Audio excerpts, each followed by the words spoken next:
મિત્રો હું લાકડા ભરીને જગ્યા પર કંપનીની અંદર આવી ગયો છું અને મિત્રો મારી પાછળ જોઈ શકો છો અહીંયા આગળ સ્ટોક યાર્ડ છે.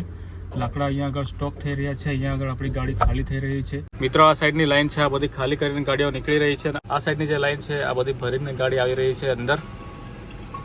મિત્રો અમે ફાઇનલી પિકઅપમાં જે લાકડા ભરેલા હતા ખાલી કરીને અત્યારે નીકળી રહ્યા છે. મિત્રો ખાલી કરીને ત્યારબાદ અમે જવાના છે ફરીથી લાકડા ભરવા માટે, કારણ કે મિત્રો અહીંયા આગળ 2 દિવસ થઈ ગયા એટલે ગઈકાલે લાકડા કટિંગ કરી નાખ્યા હતા. મિત્રો અત્યારે લાકડા ભરવા માટે અમે જવાના છે અહીંથી નીકળીને પછી. લાકડા ભરેલા હતા ખાલી કરીને અત્યારે નીકળ્યો છું ઘરે જવા માટે અને ઘરે જઈને થોડુંક જમી લઈશ, ત્યારબાદ નીકળીશ ફરીથી લાકડા ભરવા જવા માટે. તો મિત્રો બને રહેજો વ્લોગમાં. વ્લોગ ગમે તો વ્લોગને લાઈક કરજો, વ્લોગ ના ગમે વ્લોગને ડિસલાઈક કરજો.